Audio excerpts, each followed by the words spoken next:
저와 앞뒤 바라보시면서 이렇게 한번 인사하고 시작했으면 좋겠습니다. 전도하신다고 애쓰셨습니다. 이렇게 인사할까요?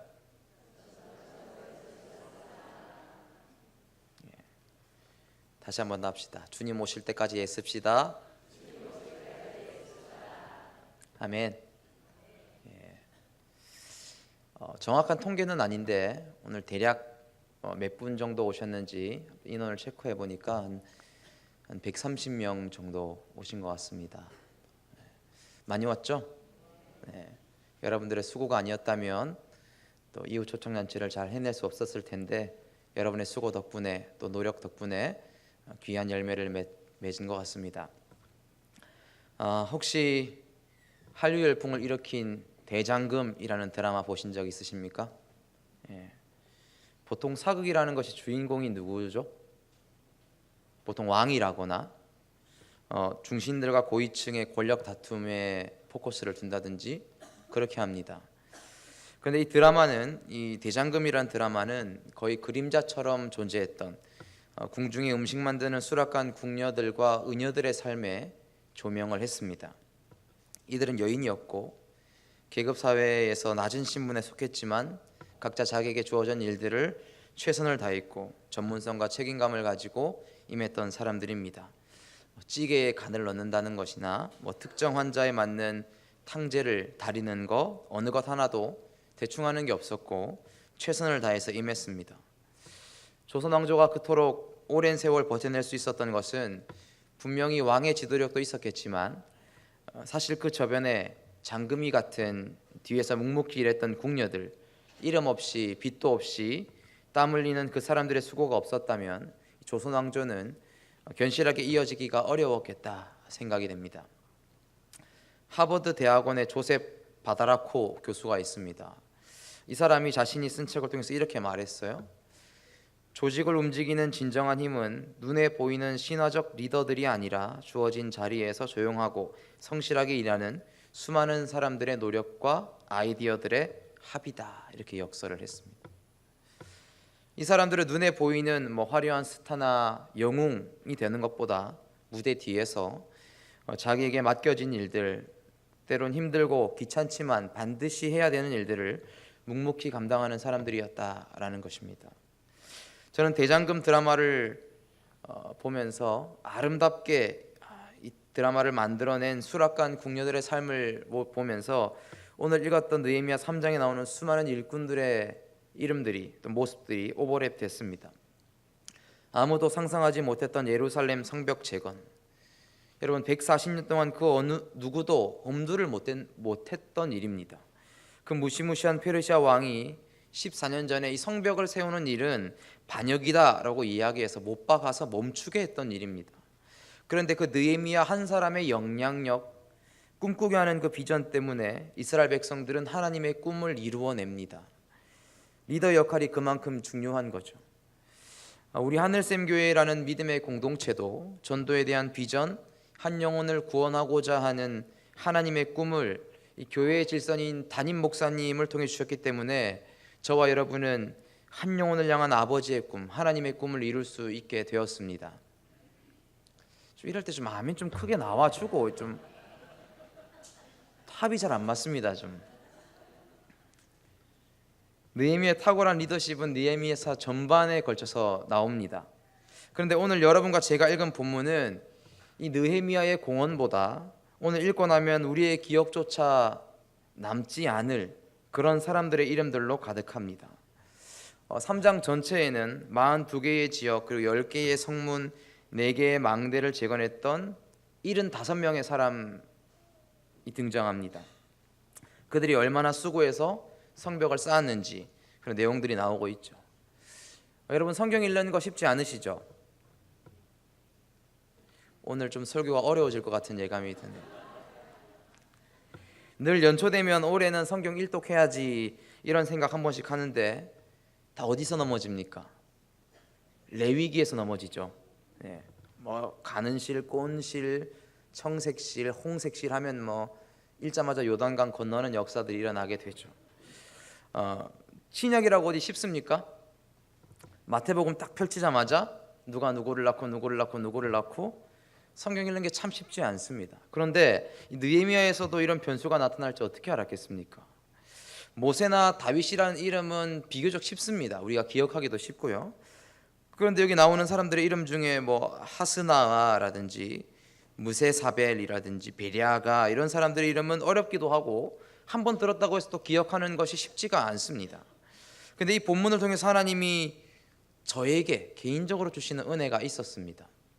처음에는 3장을 보면서 되게 지루하다라고 생각을 했는데 묵상하고 연구하다 보니까 이 3장 안에 보물 같은 메시지들이 들어져 있었습니다. 그 은혜가 저와 여러분의 삶과 사역을 위로하고 더 큰 도전을 주시는 시간이 되기를 바랍니다.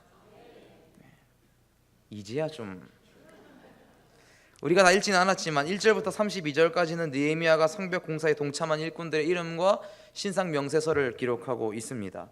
그냥 이하 동문이라고 해도 됐을 법한데 왜 이 사람들의 이름을 일일이 기록했을까요? 왜 그랬을까요? 하나님에게는 사람 한 명 한 명이 소중하다는 것입니다. 여러분과 제가 반드시 기억해야 될 사실이 있어요. 하나님은 일을 하실 때 언제나 항상 변함없이 늘 사람들을 통해서 일하십니다. 오늘은 이 본문을 가득 메운 사람들의 이름을 보면서 그 사실을 깨달아야 되는 거죠. 그것은 바로 하나님의 일에 필요 없는 사람은 없다라는 겁니다.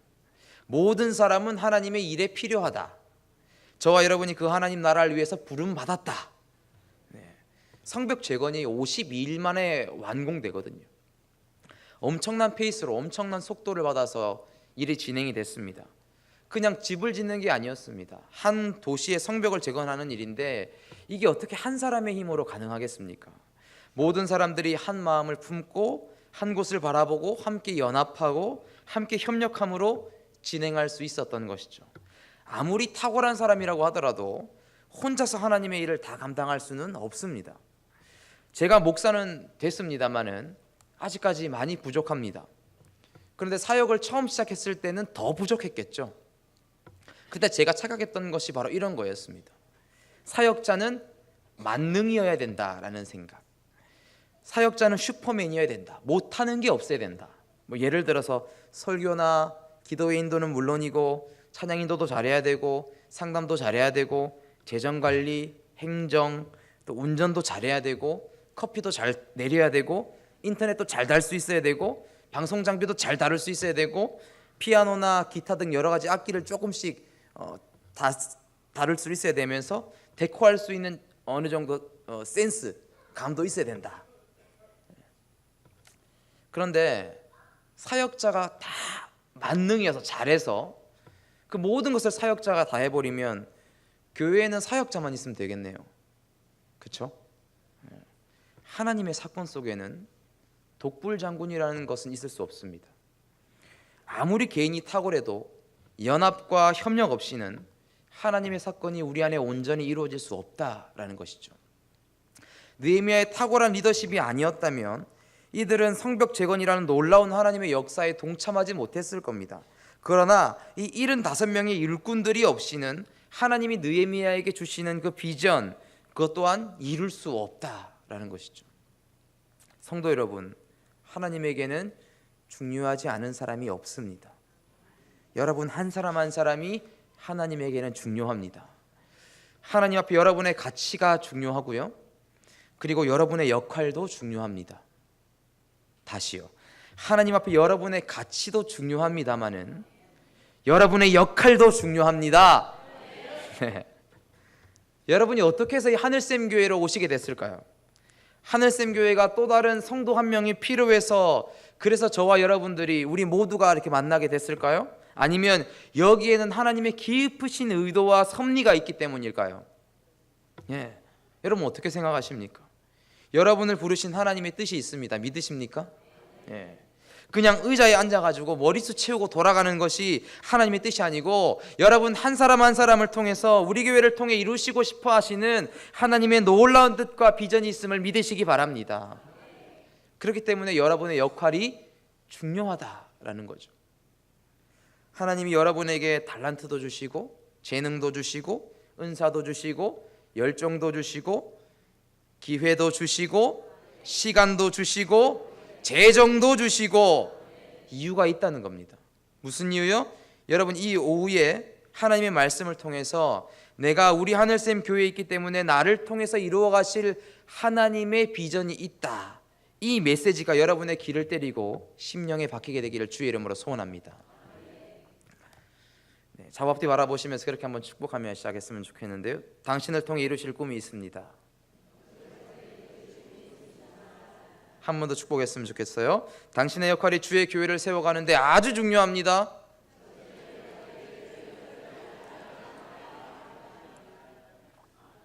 이들 역할을 하나씩 한번 살펴봤으면 좋겠습니다. 1절입니다. 1절 같이 한번 읽어보겠습니다. 시작.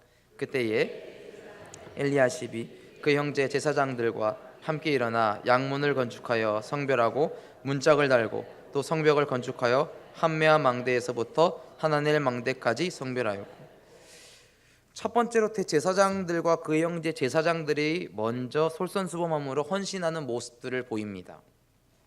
우리가 흔히 생각할 때에 대제사장들은 제사를 집례하는 사람이니까 영적인 지도자고 주의 종이니까 험한 일을 하게 될 때는 조용히 그냥 앉아 있어도 아무도 불평하는 사람이 없을 거다, 이렇게 생각을 하시잖아요. 그냥 뒤에서 격려해 주시고 기도해 주시고 그것도 충분하다라고 생각하실 수도 있어요. 그런데 이들은 그렇게 살지 않았다라는 겁니다. 그들이 먼저 땀을 흘리는 일을 마다하지 않았다라는 거죠. 제가 목사가 돼 보니까 느낍니다. 목사가 되니까 전도사 때는 달랐는데 목사가 되니까 제가 굳은 일을 하고 있으면 성도들이 불편해해요. 해서 막 그 목사님 걸레질 내려놓아서 제가 하겠습니다, 이렇게 하신다고요. 그럼 속으로 어떤 마음이 드냐? 목사 되길 참 잘했네. 농담이고요. 성도들은 좋은 마음이죠. 목회자를 섬기려고 하는 좋은 마음에서 이렇게 말씀하셨겠죠. 근데 저에게 그 순간에 하나님의 음성이 아주 미세하게 들려왔습니다. 어떤 음성이냐면, 길들여지면 안 돼. 편한 거, 대우받는 거, 거기에 익숙해져서 네가 헌신해야 될 자리를 피한다면 그건 옳지 않아 라고 하나님의 음성이 들렸습니다. 영적인 권위라는 것이요, 목사라는 직함에 부어지는 게 아니더라고요. 무슨 말이냐? 내가 목사인데 이렇다고 해서 영적인 권위가 있다, 이게 아니라는 거죠. 저희들은 성도님들과 달리 입으로 사역합니다. 그렇기 때문에 우리의 손과 발이 우리의 입보다 더 바빠져야 된다라는 거죠. 한 번씩 성도님들에게 신방하고 싶다라는 의사를 밝힙니다. 그럼 성도님들이 다 하나같이 이렇게 말씀하세요. 목사님 바쁘신데요, 괜히 저 때문에 시간 뺏기는 거 아니에요? 모든 성도들이 다 짝이라도 한 것처럼 이렇게 말씀하세요. 그럼 전 이렇게 말씀을 드리죠. 아이고 집사님, 제가 이거 하려고 목사 됐는데요, 그렇게 말씀드려요. 강단 위에서 탁월함이 성도에게 영향을 끼칩니다. 이건 분명한 사실이에요. 그런데 강단 아래에서 수고함, 섬김이 성도들에게 더 큰 영향을 미친다는 사실을 제가 이 말씀을 통해서 깨닫게 됐습니다. 자, 영적인 리더들이 대제사장들과 제사장들이 헌신하고 있기 때문에 이 일 앞에서 살짝 꾀가 나는 사람들, 몸을 사리고 싶은 사람들도, 야, 대제사장님도 벽돌 나르고 있대, 우리도 해야지, 그 마음으로 쉽게 동참할 수가 있겠죠. 영적인 리더들이 먼저 솔선수범으로 헌신하는 모습을 보게 됩니다. 2절입니다. 함께 읽어보겠습니다. 또 다른 부류가 나오는데요, 함께 읽겠습니다. 그 다음은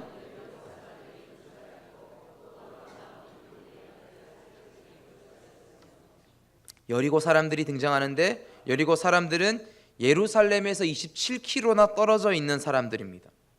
5절에 보시면 드고아 사람도 보수했습니다. 근데 그들 또한 16km 정도 떨어진 지역에 살고 있고요. 13절 말씀에 한온과 사노아 사람들도 서쪽에서 16km 정도 떨어져 살던 사람입니다. 14절에 베탁게렘, 16절에 벳술, 17절에 그일라, 다 마찬가지입니다. 이들은 예루살렘 성 밖에 살아가는 사람들이어서 성벽을 세우는 일에는 자기들의 뭐 안전의 문제라든지 생계의 문제라든지 이해관계가 얽혀 있는 사람들이 아닙니다. 그런데 이들은 하나님의 영광을 위해서 먼 곳에서부터 자발적으로 원정을 왔고 함께 하나님의 역사에 동참한 사람들입니다. 여러분, 하나님의 역사는 함께 동참하는 것입니다. 아멘이십니까? 함께 땀 흘리고 수고하고 하나님의 역사 가운데는 구경꾼이 있을 수 없는 거죠. 성도 여러분, 하나님은 창조 시대 때부터 그 이후로 한 번도 스스로 역사하신 적이 없어요. 항상 사람을 통해서 일하셨습니다. 그래서 고린도전서에도 보시면 사도 바울이 이렇게 선포를 합니다. 우리는 하나님의 동력자들이요, 이렇게. 영어 성경에 보니까 fellow worker 단어를 쓰고 있습니다. 직장 동료라는 말이죠. 무슨 일을 계획하고 추진할 때 함께 일할 수 있는 사람으로 저와 여러분을 부르셨다라는 사실입니다. 정말 미천하고 부족한 우리를 파트너로 삼으셨다니까요. 동력자로 삼으셨다니까요. 이거 얼마나 큰 복입니까? 여러분, 구경꾼이 아니라 함께 하나님의 역사에 동참하는 파트너가 되시기를 주의 이름으로 소원합니다. 자, 12절도 한번 보겠습니다. 12절입니다. 그 다음은 예루살렘 지방 절반을 다스리는 할로에스의 아들 살룸과 그의 딸들이 중수하였고, 할로에스의 아들 살룸은 특정 지역을 다스리던 관리입니다. 관리.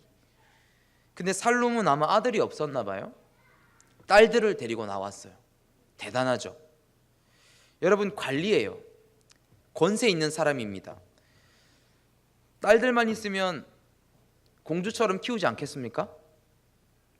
우리 교회도 보면 공주들이 많죠. 공주들이 많습니다. 아이고 우리 딸, 아이고 우리 공주.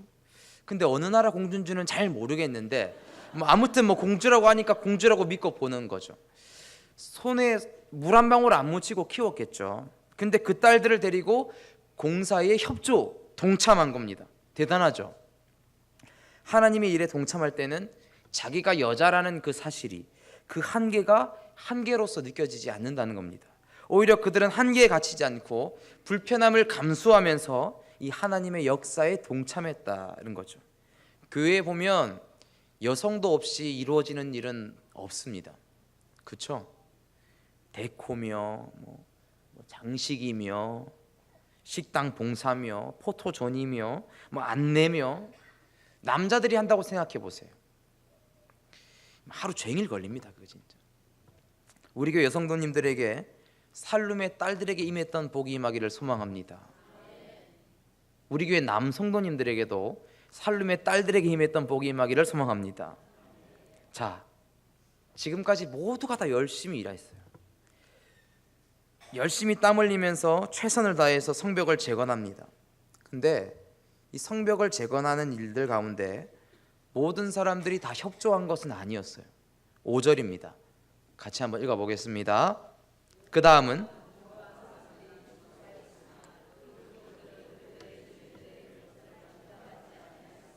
자, 제사장들도 관리도 부자도 심지어 여인까지 와서 열심히 섬깁니다. 그런데 그 중에 손가락 하나 까딱하지 않는 사람들이 있었어요. 5절은 그 사람들이 바로 드고아 사람들 중에 귀족들이었다라고 이야기합니다. 귀족들. 여러분, 이 시대에 귀족이 무슨 의미가 있겠어요? 왕이 포로로 잡혀가고 수많은 사람들이 이스라엘로 기환했지만 성벽 재건이 멈춘 시간이 140년이나 지금 지났단 말이죠. 그런데 자기가 귀족이라는 사실이 무슨 특별한 의미가 있겠습니까? 근데 이들은 귀족이라는 이유 때문에 손에 흙을 묻히는 일을 하지 않았다는 겁니다. 이유는 성경에 나오지 않지만 우리가 충분히 추측해 볼 수는 있겠죠. 성벽을 세우는 공사가 자기들이 봤을 때 별로 가치가 없다라고 생각했을 수도 있고, 자기 같은 귀한 존재들이 감당하기에 너무 힘든 일이다라고 생각했을지도 모르겠습니다. 이유가 뭐였든 간에 모든 백성들이 자발성을 가지고 기쁨으로 한 마음으로 한 뜻으로 성벽을 재건하고 있는데 팔짱을 끼고 딴청을 부리는 사람들이 있었다. 여러분, 곤충 중에 성실의 대명사가 있습니다. 어떤 곤충이 성실의 대명사죠? 개미죠. 우리가 어렸을 때 이 개미와 배짱이 우화를 많이 듣고 성장했기 때문에 개미는 열심히 일한다는 사실에 이견을 다는 사람은 없을 겁니다. 근데 아주 재미있는 책이 있어요. 제목이 이런 책입니다. 일하지 않는 개미 있습니다. 일하지 않는 개미. 이 책을 쓴 사람이 일본 사람인데요, 하세가와 에이스케라는 사람인데 곤충 분야에서 세계적인 생물학자입니다.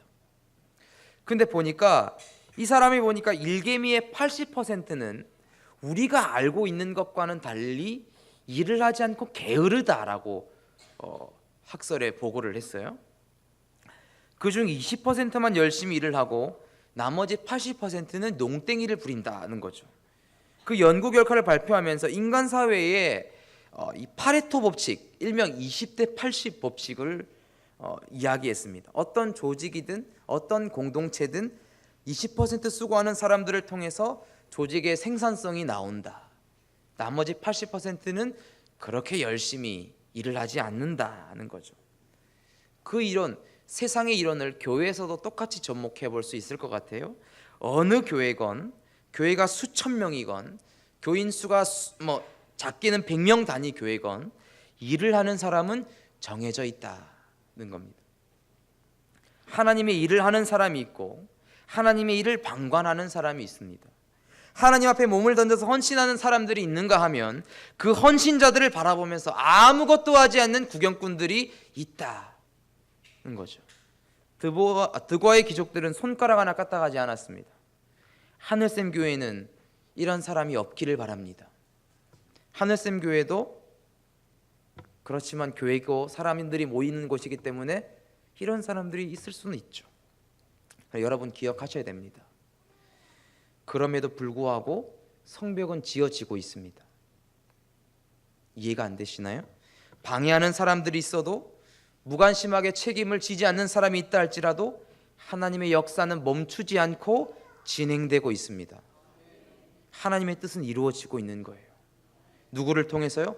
충성스러운 일꾼들을 통해서, 하나님의 동력자들을 통해서 하나님은 당신의 비전을 교회 가운데 실현시켜 나가고 계신 것이죠. 하나님의 역사가 진행되고 있는데 방관자로 있다.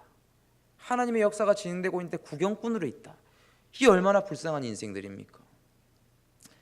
자기들의 삶을 너무 계산하고 아끼다가 영원히 하나님 앞에 쓰임받지 못하는 인생이 되어버리는 거예요. 결국 2500년 전에 하나님의 성벽 건축을 동참하지 않은 그들의 이름은 하나님 말씀에 정확하게 기록돼서 오늘날까지도 모든 사람들이 볼 수 있도록 기록되어 있지 않습니까? 이처럼 모든 성도들은 정확하게 하나님의 책에 기록되어 언젠가는 우리가 하나님 앞에 만인에게 공개될 때가 오게 됩니다.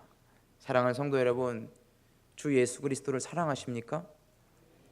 그렇다면 예수님의 몸된 교회, 우리 하늘샘 교회를 사랑하십니까? 이 교회 좋은 교회 만들고 싶죠? 부흥하는 교회, 생명이 뻗어가는 교회, 멈춰있는 교회가 아니고 정체되어 있는 교회가 아니고 주님 다시 오실 때까지 주님의 뜻을 실현하고 이루어가고 하나님의 비전을 만들어가는 교회, 그런 교회 만들고 싶으시죠? 하나님의 교회는 목사 한 사람에 의해서, 특정한 직분자 한 사람에 의해서 세워지는 것이 아닙니다. 하나님의 교회는 성도 한 사람의 한 사람의 참여가 필요합니다. 그래야 교회가 건강하게 세워지고 이 지역 사회와 열방을 통해서 사명을 감당할 수가 있는 것이죠. 사랑하는 성도 여러분, 하나님의 일을 할 수 있는 때는 항상 주어지지 않습니다. 하나님 앞에 부끄럽지 않도록 기회가 주어졌을 때 뒤로 물러서지 않고 함께 교회를 세워가는 하늘샘 성도님들 되시기를 소원합니다. 여러분, 느헤미야가 왜 이들의 이름을 한 명도 빠짐없이 꼼꼼히 기록해 놨을까요? 성경의 저자이신 성령님은 왜 느헤미야에게 이 많은 사람들의 이름을 기록하시도록 이끄셨을까요? 우린 이 본문을 통해서 어떤 위로와 또 어떤 도전을 받을 수 있을까? 하나님이 보고 계신다는 겁니다. 하나님이 다 보고 계세요. 하나님이 다 기억하십니다. 우리가 일을 할 때는요, 분위기를 많이 타죠. 그래서 사람들이 우리를 향해서 칭찬하고 박수 쳐주고 우리를 향해 찬사의 소리가 부어지면, 쏟아지면 우리는 우리가 하는 일에도 힘도 나고 열정도 생기고 하고자 하는 열의도 생기고 기쁨도 생깁니다. 그런데 사람들이 주목해 주지 않을 때는요, 아무도 알아봐 주는 이 없고 아무도 격려해 주는 이 없고 아무도 박수 쳐 주는 이 없고 다들 사람들이 무관심하게 손 놓고 있고 나를 냉소적인 눈으로 쳐다볼 때, 그때도 그 일을 열심히 할 수 있겠습니까? 쉽지 않죠. 쉽지가 않습니다. 그럼에도 불구하고 우리가 묵묵히 하나님의 일을 할 수 있는 것은 무엇 때문입니까? 하나님이 보고 계신다. 하나님이 기억하신다. 기억하실 뿐만 아니라 기록하신다. 하나님이 인정해 주신다. 그 사실이 우리의 수고와 노력의 동기가 되기를 바랍니다. 사람들을 보고 열심을 내는 사람이나 하나님 바라보고 열심을 내는 사람이나 겉으로 볼 때는 똑같습니다. 그러나 사람을 보고 열심을 내는 사람은 다른 사람들의 관심이 끊어질 때, 칭찬의 소리가 끊어질 때 자기의 열심도 줄어들게 마련입니다. 그러나 하나님 바라보고 열심을 내는 사람은 주위의 환경이 어떻든, 사람들의 인정이 있든 없든, 박수 소리가 들리든 들리지 않든 그것과는 무관하게 하나님의 일을 묵묵히 할 수 있는 사람이 됩니다. 하나님이 보고 계세요. 여러분의 수고와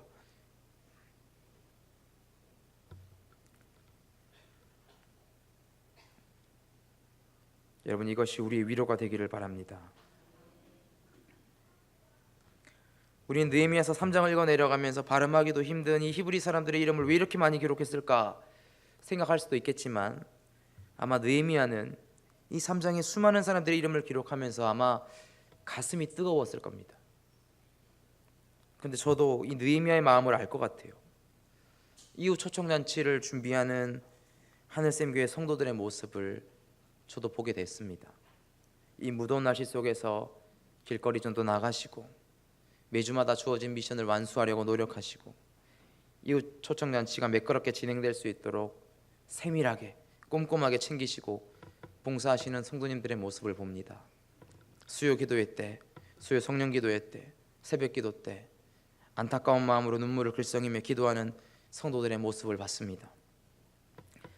근데 제가 모든 성도들을 다 잘 아는 것은 아니지만, 근데 어떤 분들은 그렇게 수고할 만한 상황이 아니거든요. 개인적으로 고생하고 있어요. 아파요. 힘든 조건이에요.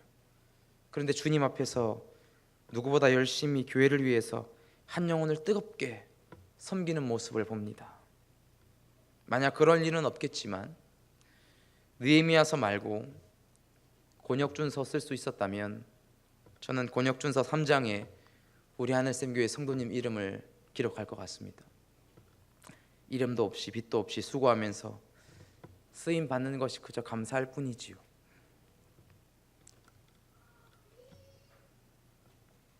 라고 말했던 여러분들의 이름을, 어쩌면 오늘 이 전도의 열매가 없어서 허탈하게 앉아 계신 분 계신가요? 그간의 노력이 물거품이 된 것 같고 에이만 시간만 낭비했네 라고 생각하고 계신 분 계신가요? 여러분, 일에 헌신하면 결과를 보고 싶습니다. 그런데 여러분은 일에 헌신한 게 아니고 주님에게 헌신하신 겁니다. 그러니 우리는 시간 낭비를 한 것도 아니고 헛수고를 한 것도 아니죠. 왜냐하면 나의 헌신은, 여러분의 헌신은 이미 주님께서 기쁘게 받아주셨습니다. 그리고 어느 날 여러분의 헌신을 기억하시는 우리 주님께서 여러분에게 셀 수 없는 하늘의 복 그리고 열매들을 허락하실 겁니다. 여러분, 세상 나라는 취업의 문이 점점 줄어듭니다. 청년들이 취업이 안 된다고 아우성이에요. 세상보다 이 울산 동구만 보더라도 일거리가 점점 일자리가 줄어들고 있죠. 그런데 하나님의 나라에는 일자리가 많이 있습니다. 우리에게 일거리를 던져주시면서 저와 여러분을 통해서 하나님 나라를 확장시켜가고 하나님의 교회를 온전하게 세워갈 하나님의 비전이 있습니다. 사랑하는 성도 여러분, 우리는 결국 하나님 앞에 서게 됩니다. 여러분의 믿음과 헌신이 하나님 앞에 어떻게 카운터 되겠습니까? 그때 우리를 향한 사람들의 평가는 다 바람처럼 날아가게 됩니다. 그러나 하나님의 평가는 그때부터 영원합니다. 오늘 본문 제목처럼 하나님이 기억하시는 일꾼이라는 것은 하나님 나라를 위해 애쓴 이들의 노력과 수고가 헛되지 않았던 것처럼 오늘날 하늘샘교회를 책임지고 있는 우리들의 수고와 노력 또한 헛되지 않는다는 사실을 반드시 기억하시기 바랍니다. 마지막으로 이 구절 함께 믿음으로 읽고 마치도록 하겠습니다. 고린도전서 15장 58절인데요. 네, 고린도전서 15장 58절. 네, 나왔네요. 자막에 나와 있습니다. 함께 읽겠습니다. 그러므로 내 사랑하는 형제들아, 견실하며 흔들리지 말고 항상 주의 일에 더욱 힘쓰는 자들이 되라. 이는 너희의 수고가 주 안에서 헛되지 않은 줄을 알미라. 할렐루야. 함께 기도하겠습니다.